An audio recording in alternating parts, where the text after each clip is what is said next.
Oh boy, we're about to have some fun. Is this thing on? Sheesh, I feel like I'm Matthew McConaughey in Interstellar already. This is some James Franco, 127 hours type shit. We coming live at 2:12 a.m. Eastern Time. Pull Up a Chair episode 82. Pull Up a Chair episode 83 coming on Saturday. Gonna have some people pulling up a chair with me. Could be one, could be two, could be three. Who knows? Could maybe even be four. I'm not one to decide how fate falls. That's up to God to decide. But we got good brother Doomer joining in the dark hours of the AM as we approach the witching hour. But like I just said, this is Pull Up a Chair episode 82. I just wanted to tap in, man. I missed y'all. It's been such an energetic last week since dropping the album, project, EP, whatever you want to call it. But man, it's just been such an energetic week, and I felt bad that I didn't get to tap in last weekend with y'all. So I wanted to tap in twice this week with y'all. So this is Pull Up a Chair episode 82. And as I just mentioned, when Vampires Go Surfing is out now. In fact, let's just start right there. I think I know where to start. So, as I embark on this apology tour that I must embark on, because I do got a lot of sorries, I gotta say. I got a lot of wrongs that hopefully can be written here on Pull Up a Chair episode 82. But because I've said some things over the past week, a month and a half about all the beef and everything. But my first apology has to be, I am so sorry that it took me much longer than I thought it would to finish and be complete in my head and achieve you never chase the dragon that you never catch, known as perfection. Perfectionist is the dragon you never catch, you just chase it for days. But I finally was like, all right, it's time. And the April showers did indeed bring May vampires. But my first apology upon the intro is saying that I am sorry that it took me so long. And I must say, God almighty, goodness gracious, great balls of fire, it feels good to have it out. The moment that shit, I was able to send that to the chats and start posting and sharing the links, man, it just absolutely felt incredible. So my first apology does have to fall on, yeah, I know I kind of took a little bit long on getting that to y'all. And man, I just wanted to say I am deeply sorry for that one, and I do apologize to myself even on that one, because damn, it felt great, and I knew that I was just overthinking it for no reason. But with that being said, I got my luggage packed. It's got to make a couple trips. I got a couple layovers in these trips. Let me tell you that too. But my first stop on this apology tour, I got my luggage. I got through TSA. Thank God they didn't find the dab pen in my booty hole that I boofed. But I was able to make it on the plane. And my first stop, I'm riding American Airlines, by the way. I think it's American. Yeah, it is American Airlines. Could be Spirit. Who knows? It might change throughout this. Maybe I have to get on a different flight. Who knows? But my first stop on this apology tour, that'd be North Carolina. I do believe I think I located him right where, hopefully he stays there, but I located him. I know that I believe it's called the Shelter, maybe the Shelter. I know that it's wherever the neighbors assumed that he was selling dope out of this facility, out of his home. But as it turns out, obviously he wasn't. But they thought, they were under the assumption that he was indeed selling dope, because that is what one of the neighbors supposedly thought that Jermaine Cole was doing. So my first stop on this apology tour, it has to be my first stop, because he's the one that I drug through the mud the most. I'm going to have to take a sip for this one. J. Cole, Jermaine Cole, CEO of Dreamville, the one that I originally assumed really was losing sleep over this because he just couldn't keep up. Turns out that is not the case, Mr. Jermaine Cole. I sincerely apologize to you, J. Cole. If you are watching Pull Up a Chair episode 82, I do indeed apologize to you for dragging your name through the mud and saying that you weren't going to be able to talk all braggadocious no more, saying that you bowed out, saying that you took the pin, saying that you were a jobber. Well, J. Cole, I'm sorry for saying that, and I owe you an apology, and I owe every Dreamville fan, I owe every J. Cole fan an apology. I owe myself an apology, because I couldn't listen to Cole for a month without that shit sounding right. But after seeing where, now that the dust is settled, where this beef has went, now that we've got the ending credits, now that we've seen where this beef went and where it ended, J. Cole, you're a fucking genius. I tip my hat. If the bill was in the front, I would tip the hat. So here, I'm going to tip it in reverse. I just tipped it towards my spine. So that sip is for Jermaine Cole. Because, man, I did you wrong, J. Cole. I did you wrong. Man, now when I listen to my delete later, that shit's hard as fuck. You came out of this what I would now call unscathed in hindsight, really. I mean, I know there's always going to be jokes. There's people on the internet that ain't going to let certain shit go, and they're always going to feel a type of way. But I've been calling shit down the middle this whole time, and now once the dust is settled, J. Cole. Man, I forget. I think it was like episode 77, 70, somewhere around there, whenever this thing first started, and you did that. I think I went on for 30 minutes just going crazy, just running hot. I was full of magma. J. Cole, I'm sorry.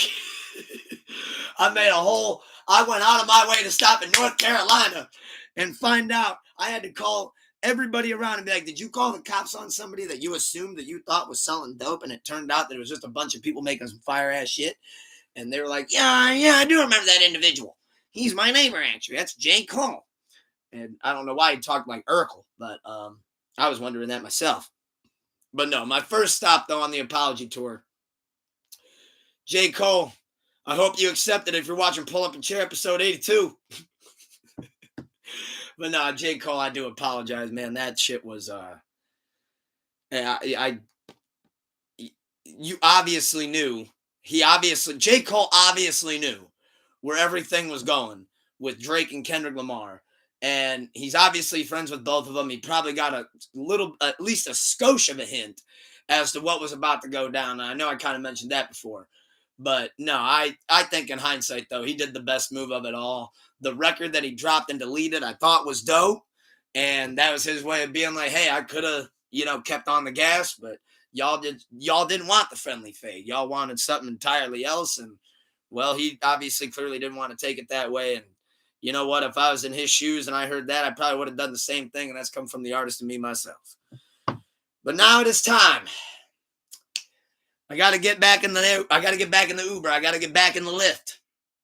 I got to get on another plane. I got to make another stop. Except this time I don't know where I'm going. Maybe I have to make 2 stops. I can't tell if I'm going to Compton, California, or if I'm going to New York City to search for some random apartment building. But with that being said, my next stop, New York, Compton, California. Like I said, I don't know. But my next stop is for you, Mr. Kendrick Lamar Duckworth. I owe you an apology. I owe you an apology big time. Let me take a sip before I dive into that subject. Kendrick Lamar Duckworth, KLD. Mr. KLD. Not KOD, but KLD. Took me two layovers to get here. I had to stop in both cities just to double check to make sure we are. But no, Kendrick, I do, Kendrick Lamar, once again, if you're watching this, brother, I apologize, dude. But no, Kendrick, K. Cornrow Kenny, wop, dot fucked him up. Yeah, I did speak in past tense there. But Kendrick Lamar, somebody else I talked greasy on for a while, that I was second guessing, that I was not thinking had it in him, that I was yelling, drop, drop, drop.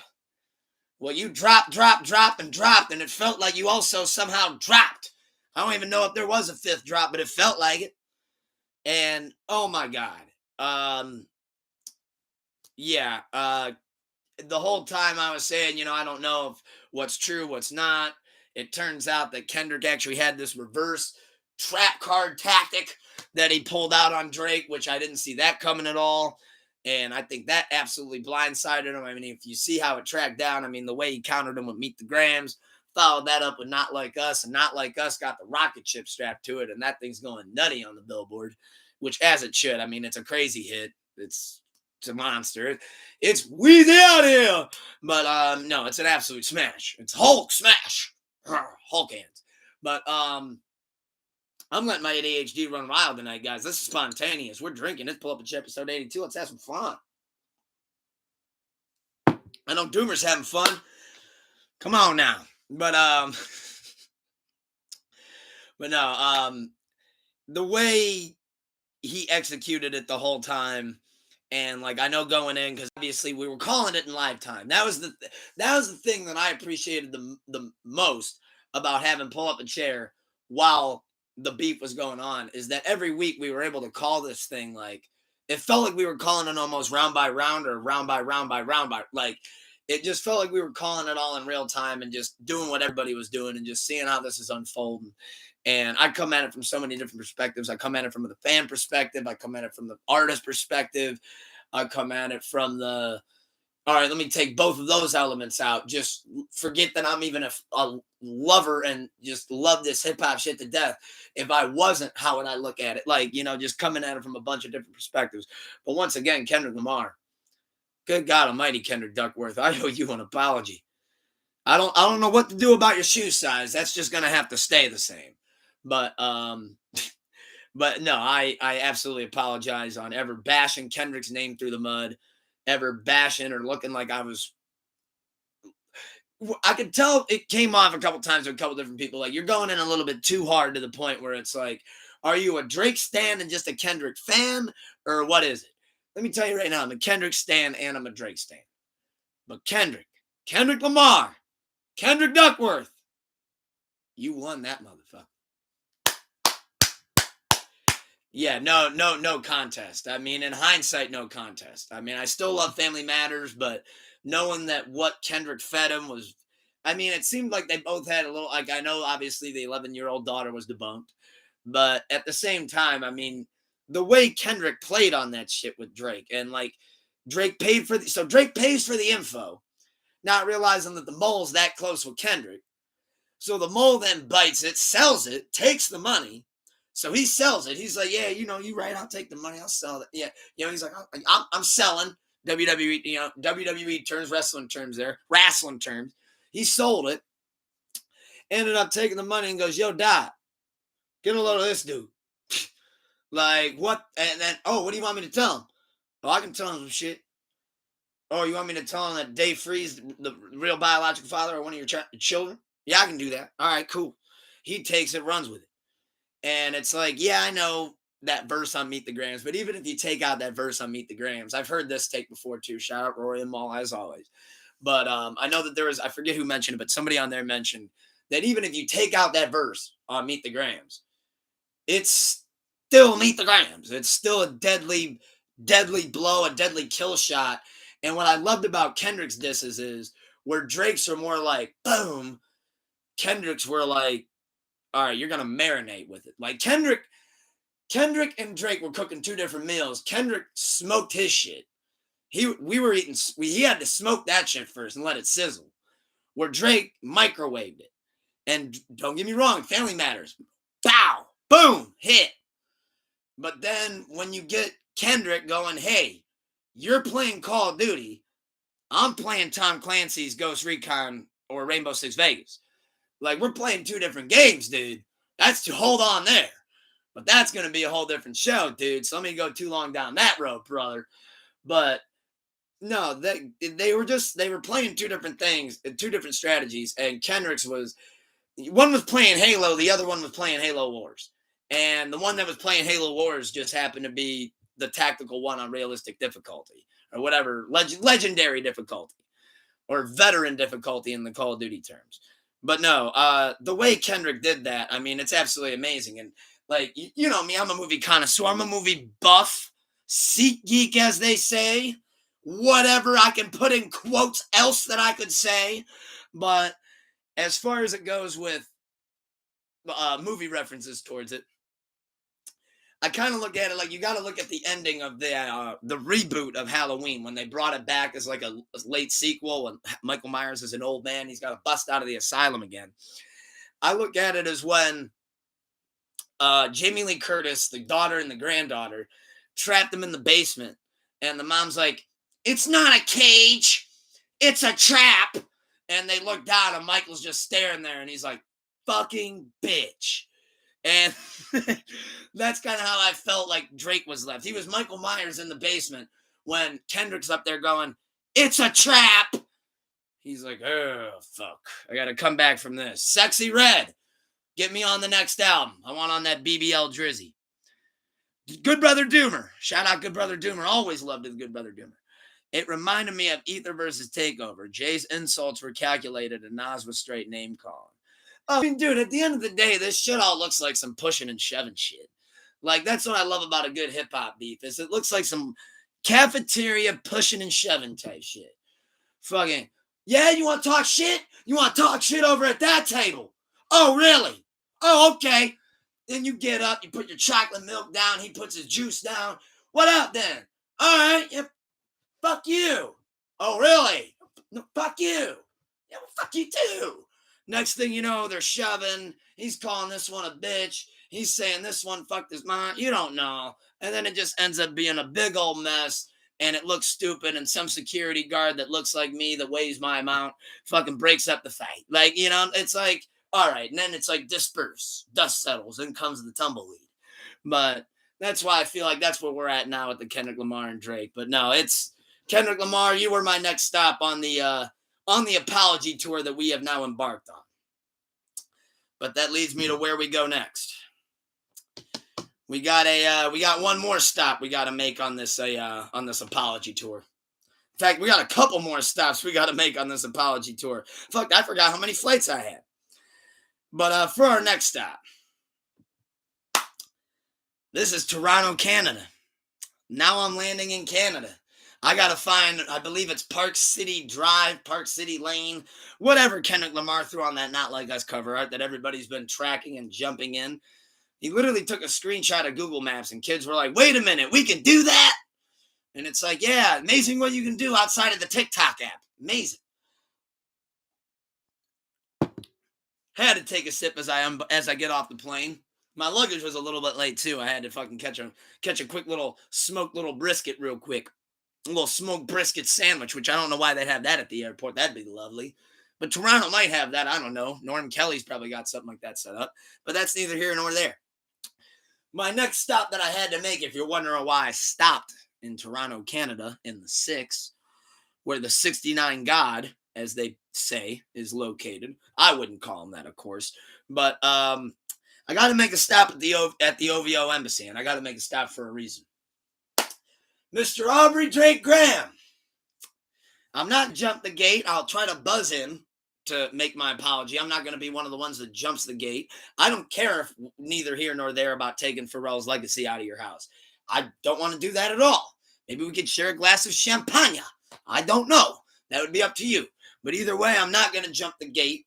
I'm not going to shoot the security guard. I just want to be buzzed in just so I can apologize. But you're not going to like what I got to apologize for. Drake. Man, I'm sorry to the viewers and I'm sorry to you.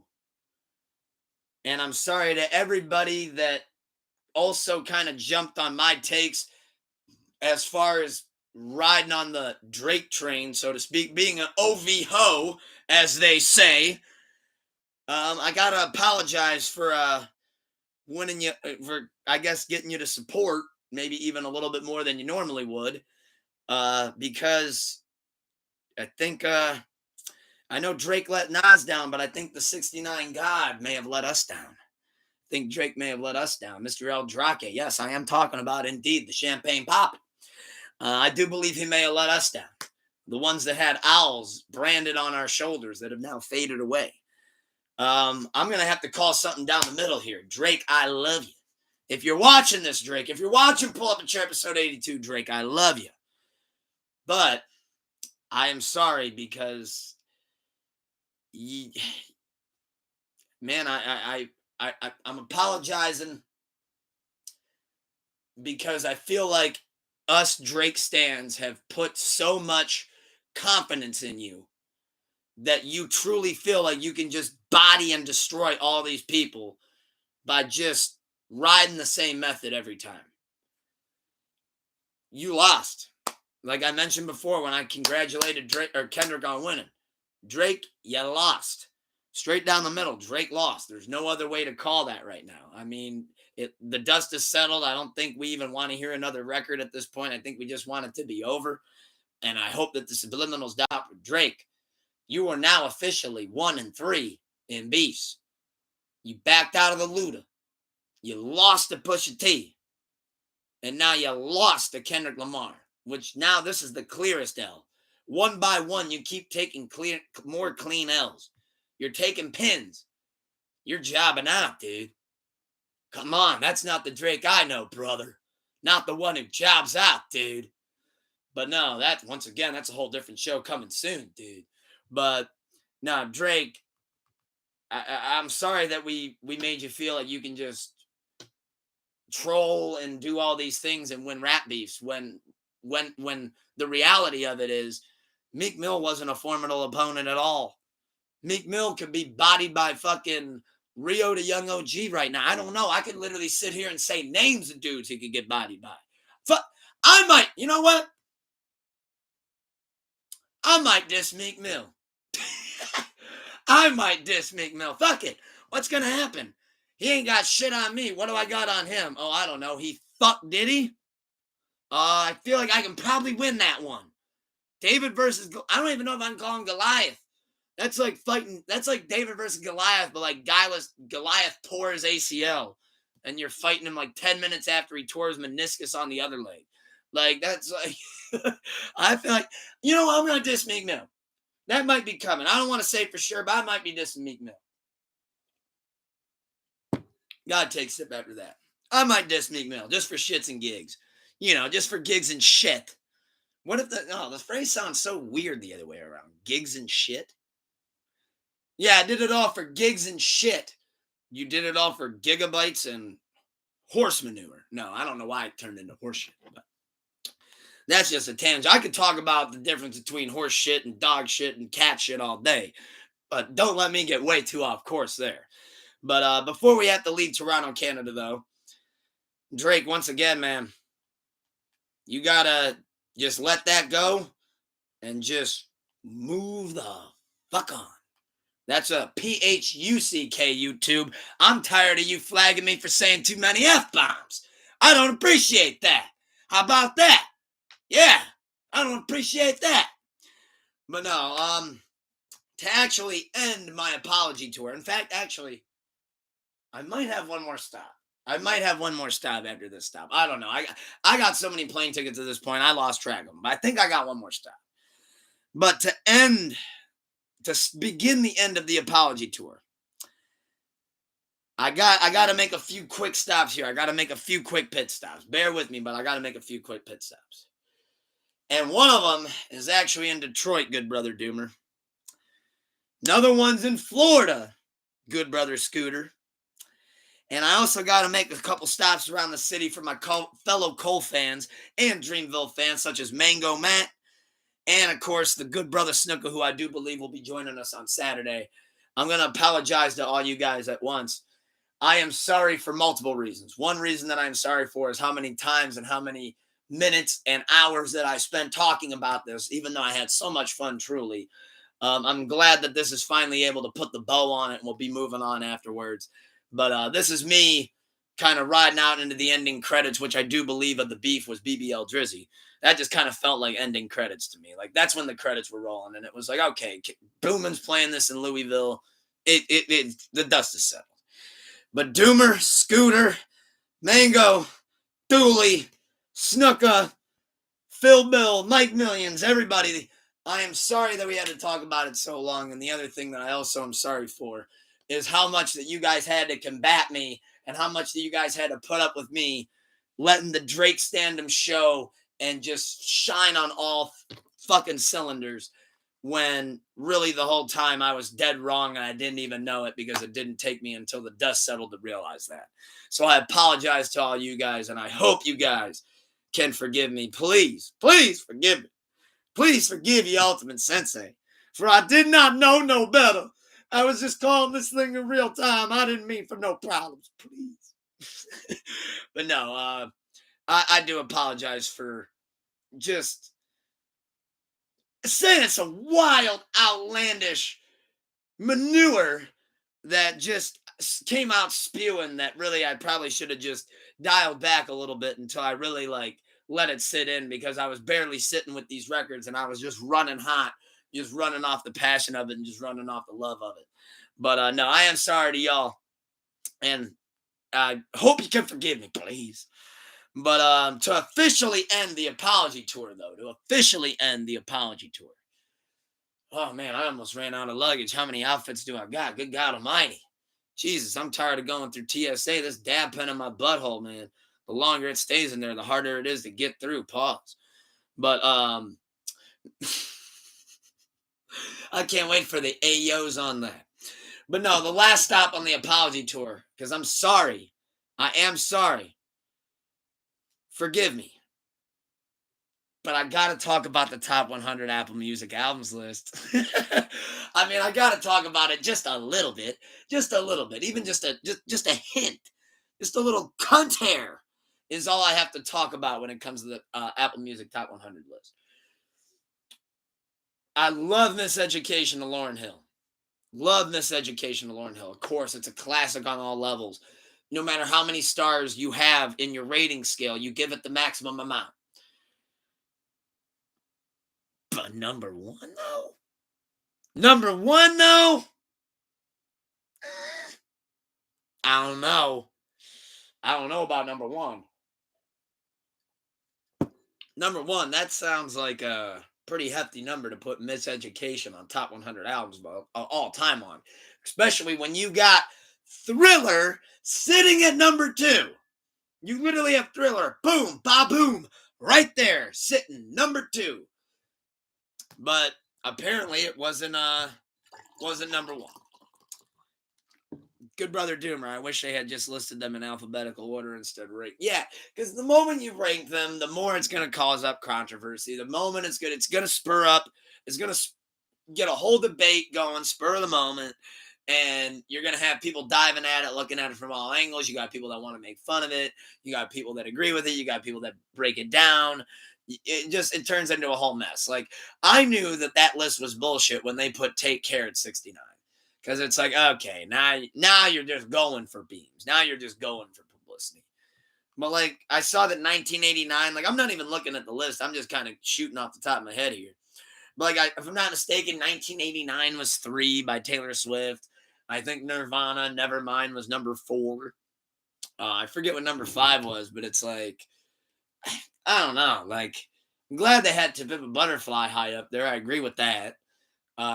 I don't know where Twisted Fantasy was. I didn't even see it, but I feel like that got slated. But no, all in all, I don't want to dive too much into that list because the moment that you start acting like those lists are credible, that's when they just keep going on and they keep making you look like a fool. And I refuse to buy into that. So I refuse to come out looking like a fool. Wise men don't argue with fools because from a distance you can't tell who is who. So I'm not going to argue with no Apple Music albums all time list. But no, I just wanted to bring it up real quick though. Like I said, apologies for having to bring it up because I know that nobody necessarily likes talking about those lists. Some people do though, I guess. But no, I don't agree with Miseducation being number one. However, though, at the same time, there's two sides of that coin because Lauryn Hill also got that special dinner where they revealed it to her and they got a great moment. And it looked like it was emotional. So it's always love to Lauryn Hill. No slight to Lauryn Hill, but I think putting that number one, I mean, and like Good Brother Doomer was saying, I mean, you're just asking for you're literally saying, hey, we want engagement. Go. Here's a top 100 list. Engage with it. Make our mentions go crazy. Talk about it for a week. Bring it up on your pods and go fucking nuts. And I felt, look at me. I just pulled a Drake against Kendrick. It's not a cage. It's a trap. Which she doesn't really say it like that. Like for everybody that watched the movie, they're like, why did he say it like JoJo Siwa drunk at Disney World? Which you only think that might be for the pod on Saturday. JoJo Siwa got drunk at Disney World and turned into a fucking, you know what? You turned into me at 5 a.m. What am I talking about? But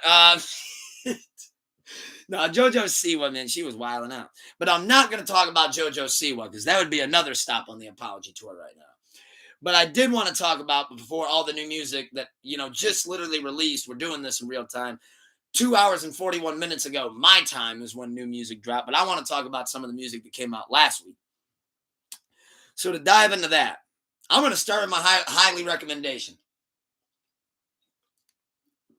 Big cheers, big pros. You know what it is. Let's talk a little tunes. So we're gonna start off on this one. Work our way backwards. For my highly recommendation of the week. Excuse me. For my highly recommendation of the week. I highly recommend, and that is a capital HIGHLY. Recommend. Fuck, you can even put all caps on recommend too. Put caps lock on it. Hit caps lock. Because my highly recommendation of the week, and in fact, it is instantly one of my favorite albums of the year. This is Rhapsody, Please Don't Cry, that I am talking about. So Rhapsody just dropped her album, Please Don't Cry. And ever since she dropped the first single, which was Asteroids, which was for Wifey's birthday, well, not for, but when we were celebrating in Disney Wifey's birthday last year, that's when Rhapsody dropped her first single, which was Asteroids, produced by Hit Boy. It became one of my morning routine songs to rip heaters to and rip some blunts to, Bleezies, Chris Bleezies when I was down there. And I was ripping it to that. And man, that the immediately first single had me. I loved Asteroids. Then we got the Stand Tall single, which I thought was amazing too. Then she followed that up, gave us the Erykah Badu 3 a.m. single with Erykah on the feature. And now she dropped the whole album, came out with a music video, came out with instant bop on the album. So I'll start with that.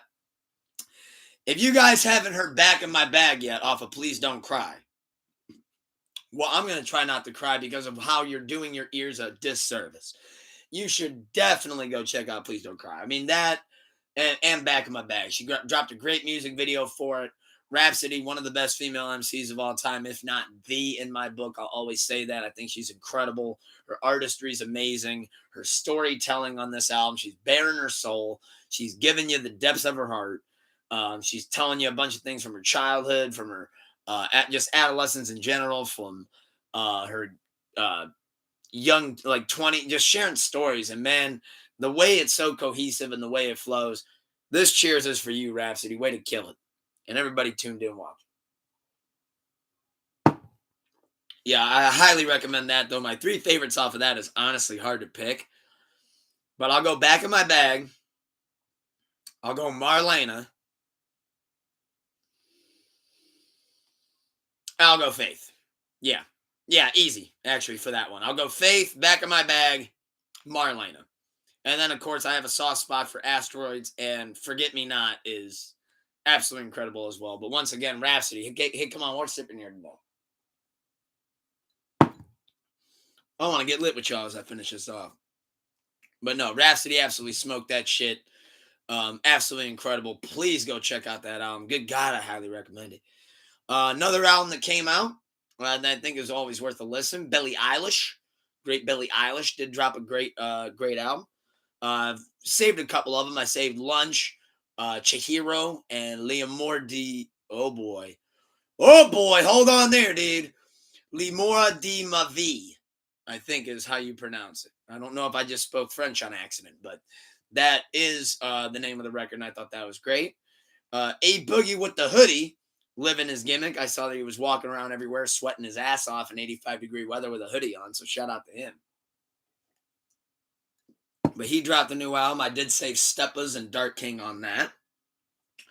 Nardo Wick. So now we're talking. Oh, wait, one more album I wanted to mention. One more album I did want to mention.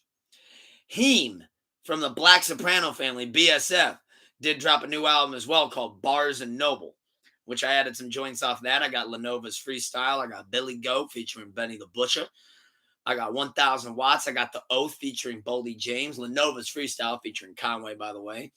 So definitely highly recommend checking out the Rhapsody. Highly recommend, actually. I'll give him BSF. I highly recommend checking that out. But really, though, if you're going to spend your time listening to an album, like I said, I could not get higher on that recommendation. You definitely got to go check that out.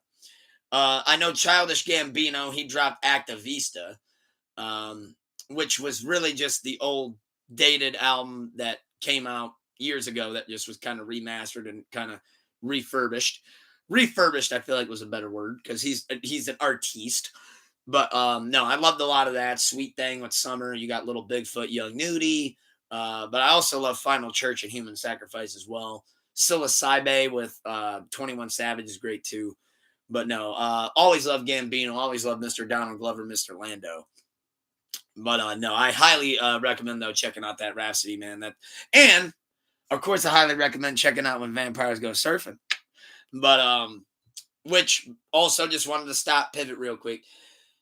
Sleepless Saturday, we will be going live, not for a battle, but for Sleepless Radio episode 94, which is not only a When Vampires Go Surfing listening session, but I do believe there might be a surprise, I don't know, maybe DJ session in the works. Who knows what the theme is, though? Maybe I announced that live. Maybe you just got to tune in.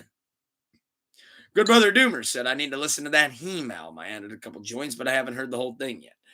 Yeah, I gave the whole thing a listen. I definitely think it's a solid project.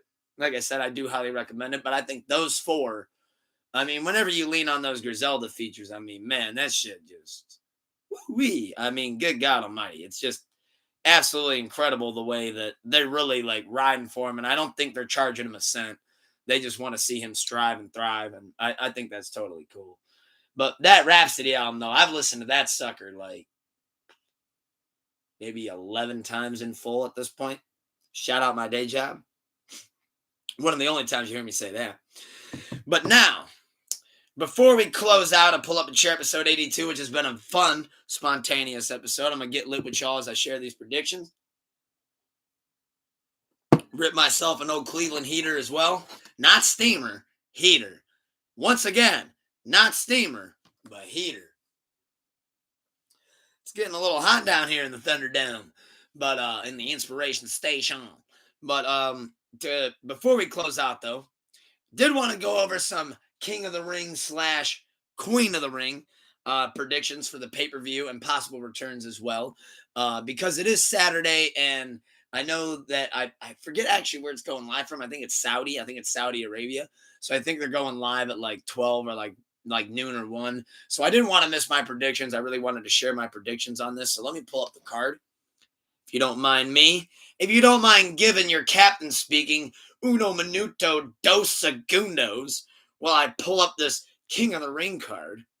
Yeah, I think they're either in Riyadh or Jeddah. Yeah, I think they're in Jeddah, Saudi Arabia. I act like I know geography of Saudi Arabia. I only know that because they mention it. Yeah, King of the Ring 2024. Give me the card. Need the card. What's the card? What's the card? Oh no, that's an old dated card. What the? Set me up for failure. Oh, goodness gracious. All right, let me go to the WWE Instagram where they post 56 new posts a day. Goodness. They have Battleground Los Angeles promo, but they don't have frickin' King of the Ring promo. Are you joking? Are you kidding me? Uh-oh, I just turned into a Velociraptor. I transitioned mid-pod. Can I identify as a Velociraptor? I hope so. If not, this is going to be a bumpy ride. All right. Fuck it. We'll start there. WWE Universal Championship match.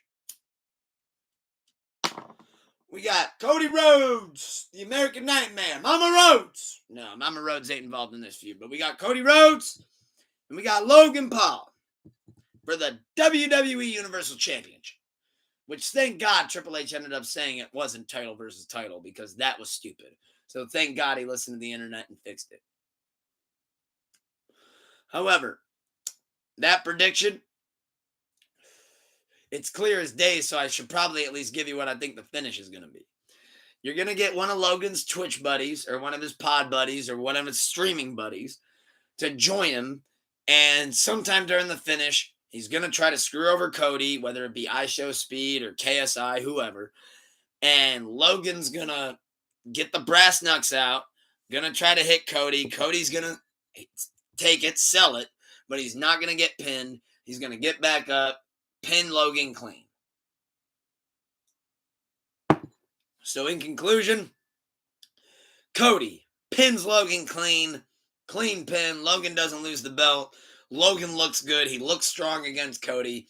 But ultimately, it loses. It's Saudi Arabia. At the end of the day, Saudi Arabia doesn't care about storylines.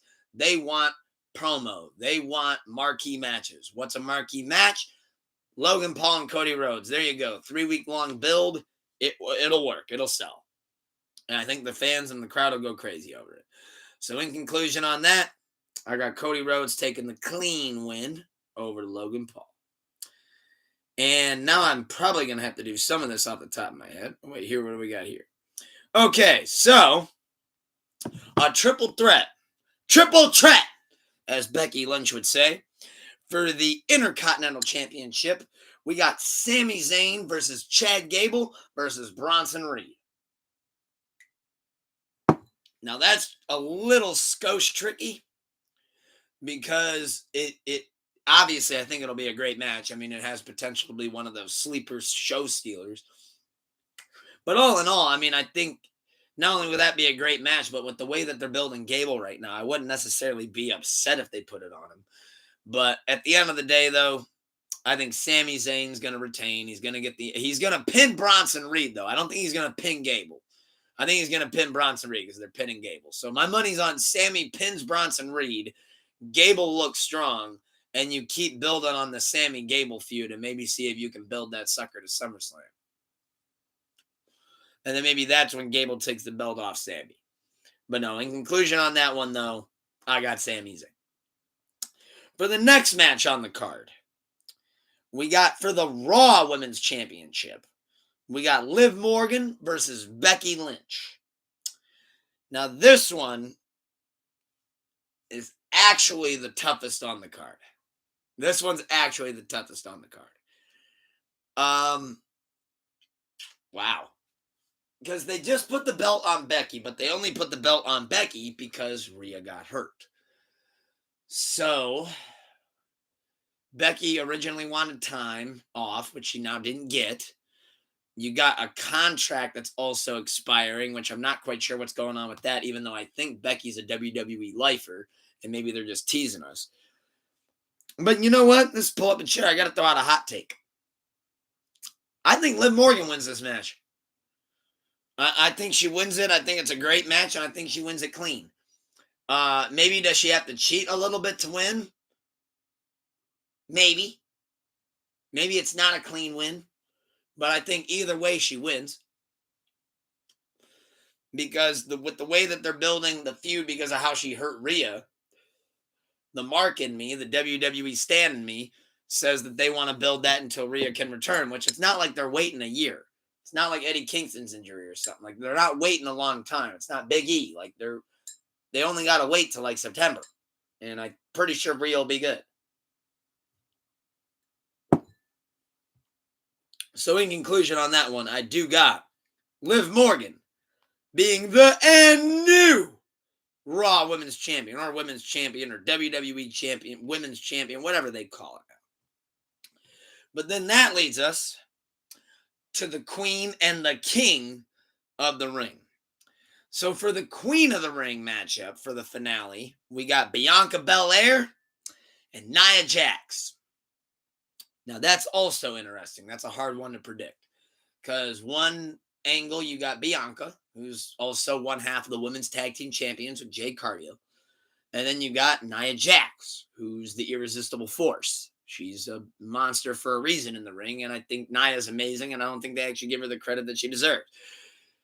Sure, she had some botches, but what do you expect when you pair her with women that are a fourth of her size? But Bianca versus Nia, I think that should be a good match. It could go either way, though. And I sometimes hate it when I say that, but that could really truthfully go either way. At least in my mind, it could go either way. I know some people think, what do you mean, Bianca? What are you talking about? How do you mean Nia has a chance? No, Nia has a chance because you're forgetting something. You're forgetting something. Normally, if this was just Bianca versus Nia, well, yeah, Bianca, Queen of the Ring, sure. EST of WWE. It makes perfect sense. The script writes itself. But you're forgetting something. Her and Jade already went over. They already won the women's tag team titles. Jade already looks good in the ring. It's time to start building the Jade Bianca feud. It's time. It's time. Yes, I know like a couple weeks ago, maybe a month ago, I was like, don't rush it. Nah, I've seen Jade in the ring now. You're good. You got this. It's time. Bianca will teach you more. She'll show you more. And I think the turning on her, but wait, we're the tag champs. What the fuck? And like, you don't even have to traditionally turn on her. You can try to help her, and it goes wrong. People forget that. What do you mean she's gonna clock Bianca with the chair? I'm not saying that. I'm saying that Jade might turn on her without looking like she purposely turned on her. Oh, hey, I swung on Nia, but she ducked it. It hit Bianca. And then Nia knocked me out of the ring. Pinned Bianca. Boom. And then Bianca looks at me like, what the fuck? I didn't need the help. Oh, shit. All I did was try. And that classic WWE angle of like, yo, wait a minute. Did you actually mean to do that? Like when Matt Hardy hit Jeff Hardy with the chair. Very, very possible. Can't rule it out. But no, in conclusion on that one, though, hey, man, I'm hot taking it a little bit. Fuck it, let's go. I got Nia Jax taking that. Nia Jax will be your queen of the ring. Triple H just sent me a text. Yep, Paul Levesque. He just sent me a text. What did it say? Yeah, he said, you right, Nia going over. Shout out Triple H for watching Pull Up a Chair episode 82. Thank you, Paul Levesque. I'm a Paul Levesque guy. And lastly, to close off on, we got the king of the ring, which will be Gunther, the Ring General, versus the Viper, Randy Orton. I'm not going to say that shit like Samantha Irvin, but you got Gunther versus Randy Orton, which that I think will be. I wanted to save the best for last. That's why I kind of did it in reverse. But I think that will be the best match of the night. Randy Orton versus Gunther, that is. And man, as much as I love the Viper, and as much as I do indeed also hear voices in my head, the Ring General has that W secured. He's securing that bag and bumping that gem because Gunther's got that shit in spades. As much as I love Randy, I don't know how it's going to happen. Maybe Ludwig will help, but I don't think Gunther needs the help. I think Gunther's going to beat Randy clean, and Gunther will be your 2024 King of the Ring, along with the great Nia Jack in the Box. No, Nia Jax. But thank you guys for being tuned in to Pull Up and Chair episode 82, though. This has been so much fun. Literally so much fun. I wanted to do something spontaneous. I wanted to kind of break up the episodes in half because there was so much to talk about, and there's so much more that we have to talk about on Saturday as well. But I'm looking really forward to who will potentially be joining me on Pulling Up a Chair on Saturday. But thank you guys for letting me share my WWE predictions. I don't want to say too many times. And thank you guys for as well letting me embark on my apology tour. I felt like I needed to say sorry to a lot of different people there. And man, it was the middle of the night. I could feel my skin getting whiter. I felt like the vampire. I felt like the vamp was coming out. Thank you guys for tuning into the new album, man. I appreciate it so much. This has been Pull Up a Chair episode 82. This has been so much fun. Not only go check out When Vampires Go Surfing, but go check out Please Don't Cry too. Please go check out. Please go check out Please Don't Cry. And thank you guys so much for all the love on the album, man. We got a lot of shit coming soon. I don't want to jinx anything, but we're gonna have a lot of fun. We got a new shoe. I don't have a new shoe.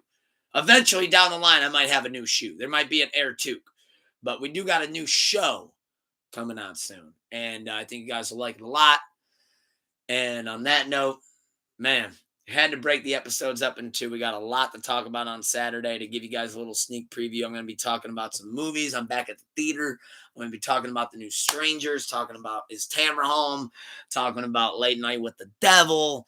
I'm going to be talking about Godzilla Kong. I'm going to be talking about a lot, man. I'm looking really forward to it. And on that note, keep love high and the hate low. Wake up in the morning, remind yourself of 3 things you're grateful for, and keep rocking in the free world. That's Narvar's thing.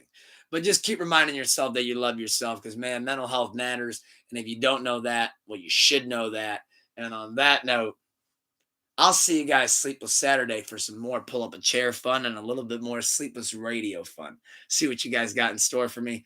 I appreciate the love. Thank you if you're being tuned in now live. Shout out Good Brother Doomer. And on that note, peace.